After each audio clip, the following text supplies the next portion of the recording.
Cost అనేది ఎక్కడి నుంచి వచ్చిందని అంటారు. యాక్చువల్ కాస్ట్ అనేది మన ఇండియన్ పదమే కాదు, అది యూరోపియన్ పదం. అయితే మన దాంట్లో కులం ఉందని అంటారు. యాక్చువల్ కులం కాస్ట్ ఒకటి కాదు. కులం అంటే ఎగ్జాక్ట్ మీనింగ్ కుటుంబం. ఫర్ ఎగ్జాంపుల్ రఘుకులం అని అంటారు. శ్రీరాముని యొక్క కులం ఏంటిదంటే రఘుకులం. తన యొక్క వర్ణం ఏంటంటే క్షత్రియుడు. తన యొక్క వర్ణం క్షత్రియుడు, కానీ తన కులం ఏంటిది రఘుకులం. రఘుకులం అంటే తన యొక్క వంశం. ఆ వంశాన్ని ఏం చేస్తారంటే దాన్ని డిస్క్రైబ్ చేయడానికి మనం కులం అని అంటాం అనమాట. గురుకులం అని అంటాం. గురుకులం అంటే ఒక గురువు ఆధీనంలో చదువుకునేటువంటి పిల్లలు, ఒక గురువు ఆధీనంలో నడుస్తున్నటువంటి ఒక పాఠశాల, అది గురుకులం. ఒక ఫ్యామిలీ. ఒక ఫ్యామిలీ. కులం అంటే అది. కులము క్యాస్ట్ ఒక్కటి కాదు. తర్వాత ఏమైందంటే యాక్చువల్ ఏం జరిగిందంటే Britishers when they came to India, వాళ్ళు ఏం చేశారంటే ఫస్ట్ భారతీయుల యొక్క జీవన విధానంపై కొంత రీసెర్చ్ చేశారు. ఆ రీసెర్చ్ చేసినప్పుడు వాళ్ళకు ఎట్లాంటి విషయాలు వాళ్ళకి తెలిసినాయి అంటే, ప్రపంచంలో గ్రామాలు అనేవి ఎక్కడ లేవు, ఇన్ని గ్రామాలు మన భారతదేశంలో ఉన్నాయి. సో ఈచ్ గ్రామం అనేది ఏ విధంగా ఉందంటే ఒక రిపబ్లిక్ నేషన్ లాగా ఉందన్నమాట. అంటే self reliant, self dependent republic లాగా ఈచ్ గ్రామాలు అంటే అదొక డిఫరెంట్ నేషన్ లాగా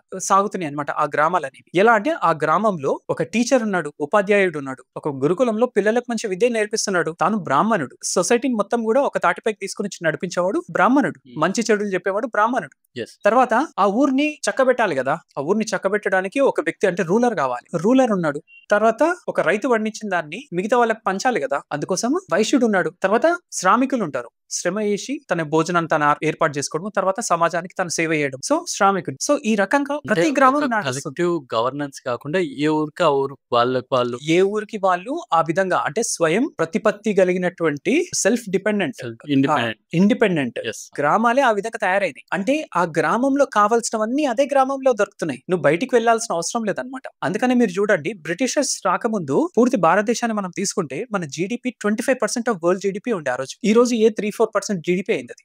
జీడిపి ఇంత బెటర్ గా ఎందుకు పర్ఫార్మ్ చేసిందంటే ప్రొడక్టివిటీ అనేది ఉంది దేశంలో. అంటే ఎవరు చేసే వర్క్ వాళ్ళు చేసుకున్నారు వాళ్ళు ఆ రోజు, కాబట్టి ఆ విధంగా నడిచింది. అయితే వీళ్ళు ఏం చేసిండ్రంటే దీన్ని బ్రేక్ చేయాలి. ఇండియన్స్ యొక్క ఎకనామిక్ సిస్టమ్ ఏదైతే ఉందో ఈ సిస్టమ్ ని మనం బ్రేక్ చేయాలి. ఎందుకు బ్రేక్ చేయాలి అంటే మనకు వీళ్ళు స్లేవ్స్ గా మారాలి. ఫస్ట్ స్లేవ్స్ గా మారి మన కోసం పనిచేయాలి వీళ్ళు. సో వాళ్ళు పని చేసిన దాన్ని మనం ఏం చేయాలి, ఇంగ్లాండ్ కి తీసుకెళ్లాలి ఆ సంపదను మొత్తం కూడా. సో వాళ్ళ ప్లాన్ అది ఉండే. సో దానికోసం వాళ్ళు ఏం చేసిండ్రంటే they created history of their own. మన ఇండియన్ హిస్టరీని మనం రాసుకుంటాము, కానీ మన హిస్టరీని వాళ్ళు రాసిండ్రు. ఆ హిస్టరీని మనం ఏం చేసినామో మన ఆథెంటిసిటీ ఇచ్చినాం మనం.